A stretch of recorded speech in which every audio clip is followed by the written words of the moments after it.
Olá, meu nome é Tuane Velho Rovedo, sou acadêmica da sexta fase do curso de Direito do Unibave e esse vídeo é uma proposta feita pelo professor Patrick, que leciona a disciplina de Processo Civil.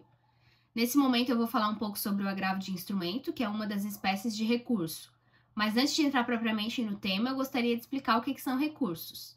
Bom, eles são conhecidos como remédios processuais utilizados para obter um novo pronunciamento judicial a respeito de uma decisão já proferida anteriormente, e tem como finalidade invalidar, modificar, esclarecer ou complementar a decisão anterior.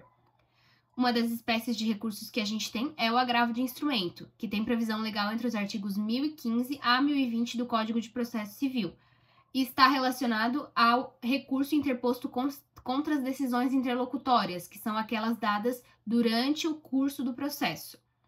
Ou seja, decisão interlocutória é todo pronunciamento do judicial que tem natureza decisória, mas que ainda não é sentença. E aí vocês podem me perguntar, tá, então o que é a sentença? E conforme o parágrafo 1º do artigo 203 do Código de Processo Civil, a sentença é o pronunciamento em que o juiz encerra a fase de conhecimento do procedimento comum. Ou seja, é na sentença que o juiz vai decidir a questão trazida ao conhecimento dele e por fim ao processo na instância em que ele se encontra, podendo ou não decidir acerca do mérito. Porém, há casos em que a parte não concorda com a decisão interlocutória, mas também não pode esperar até a sentença para recorrer, tendo em vista que essas decisões que são dadas durante o trâmite do processo, elas são de grande importância e podem trazer prejuízos irreversíveis às partes. E em casos como esses, a gente vai usar o agravo de instrumento.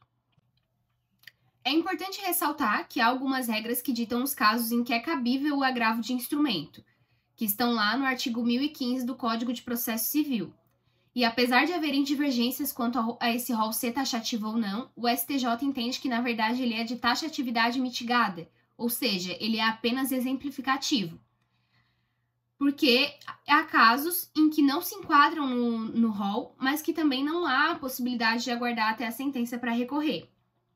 Por exemplo, no caso da oitiva de uma testemunha que está acamada e corre risco de vida, o recurso, o agravo, ele pode ser recebido se comprovada a urgência.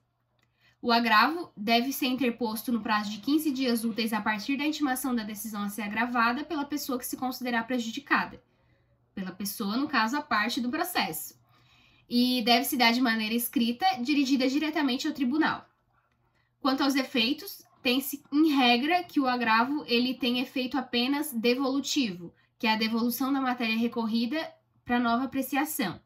Porém, também pode ser requerido o efeito suspensivo, e nesse caso a decisão dada anteriormente não vai ter efeito até que se tenha um novo julgamento sobre aquele tema.